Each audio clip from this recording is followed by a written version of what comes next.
This is some super meta shit here. I am going to record myself recording myself. I'm going to put it on Instagram. Oh yeah, I'm on Instagram. Follow me there.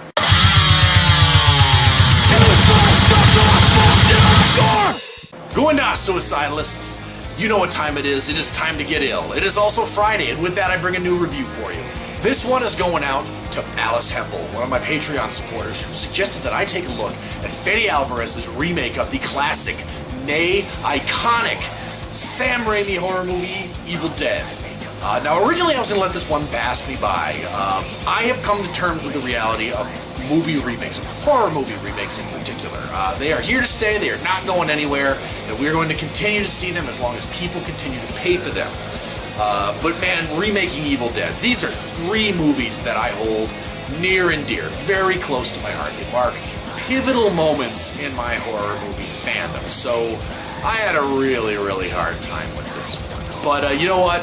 Sam Raimi remade his own movie, so I guess it's anyone's ball game. Remake away. So here we go. Alice, this one's going out to you. Fede Alvarez, Evil Dead. Here we go.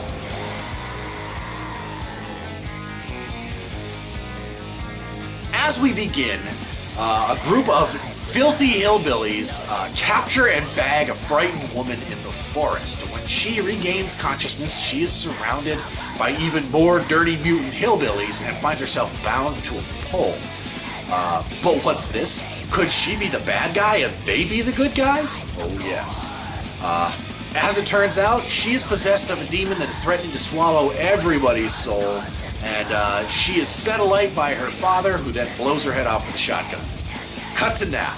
A group of childhood friends gather at a seriously rundown cabin in the woods in order to help their friend Mia endure the painful process of heroin withdrawal. During Mia's fits, she complains endlessly about a rotting smell, and when this is investigated, some seriously heinous witchy shit is discovered beneath the floorboards of this cabin, including a book, a tome, a grimoire, bound in human flesh. And when the passages from this book are inevitably spoken aloud, a demonic presence is unleashed upon the world, which first possesses Mia and then everybody else, killing them off one by one in spectacularly gory fashion. Now, Mia's brother, her absentee brother, as a matter of fact, David, is feeling guilty about having left Mia and his mother, who was insane, as she slipped further and further into her insanity before dying. And he is convinced that he is not going to run out on Mia and he's going to rescue her. But these are some seriously primal forces of evil at work, and they are hell-bent on killing off the living and mutilating themselves. Man, was I suspicious of this movie. When I tell you that Evil Dead are favorites of mine, I am putting it mildly. My son is named after Bruce Campbell's character in these movies, dig? So even when Sam Raimi and Bruce Campbell got on the mic to alleviate fan anxieties and tell us all about how much ass this movie was going to kick, I was not buying it. And you know why? They had fucking producer credits on these movies. So their success hinged on this movie's success. I also didn't care for the trailer. I thought it was mean. I thought it was gory and violent to an uncomfortably contemporary degree. And what almost drove the stake into this movie's heart for me was that one of the drafts of the script had been written by an uncredited Diablo Cody. Now, I have a particularly potent loathing for her writing. I wipe my ass with her scripts.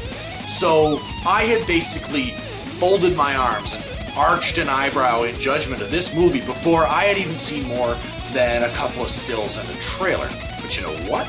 I was honestly surprised by how much I enjoyed this movie. Now, it's a remake, so it bears quite a bit in common with the original movie, obviously, but it sets itself apart a little bit, at least by tacking on this heroin backstory. As if to give our victims-to-be a reason to be in this cabin that's more than just teens on vacation, because honestly, who the fuck would vacation in this backwoods dump? Now, the movie's success comes in two keys. One of them is not quite so obvious. You may not have been looking for this. The other is painfully obvious. It is exactly what you were expecting. It is a nimble little horror movie. It gets to the point quick. Its pacing is perfect.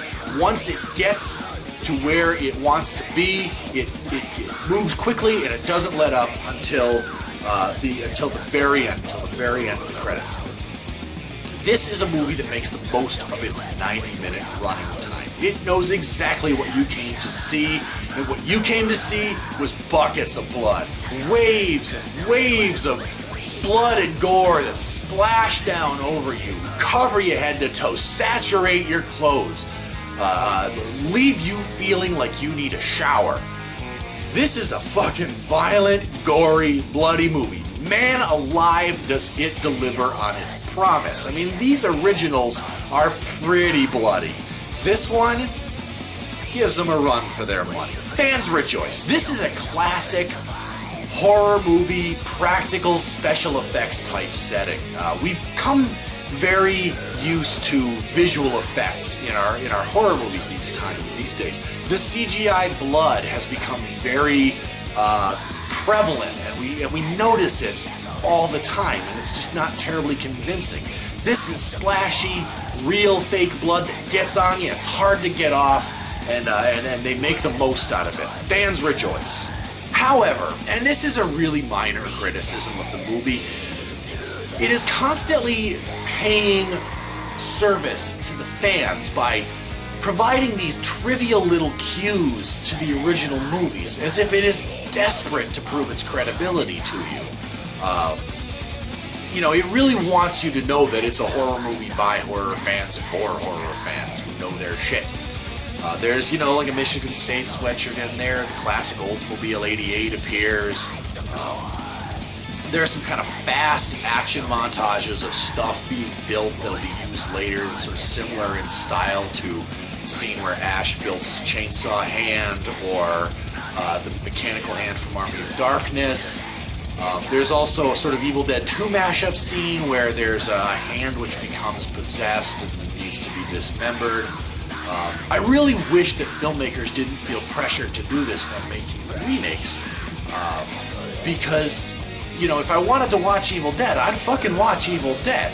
I loved the shit out of the Dawn of the Dead remake, because the movie bore only a vague similarity to the original, and it managed on its own to sort of be its own thing, and it was this harrowing, exciting, fun little siege movie, constantly reminding me that I'm watching an Evil Dead remake. Just kind of takes me out of the action. I get it, you're clever, but looking beyond that, this is a movie that really kind of plays with your expectations. Now, you are expecting copious amounts of gore. They've really been kind of promising this to you for a long time, but if you thought that gouts of blood erupting from a wall were something, wait till you see the finale of this movie.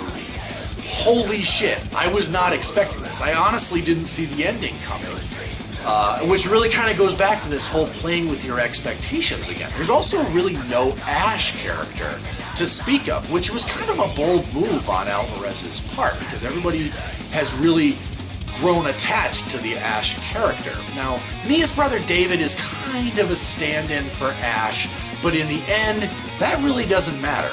Evil Dead.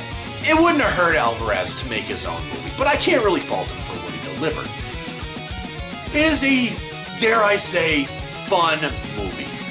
It is nasty, it is bloody, and even if he folded under pressure to deliver something that was at least a little bit familiar, he was a first-time feature director working under a couple of producers who starred in and directed the original movie, a movie that many people who call themselves horror fans hold near and dear to their heart, this guy included.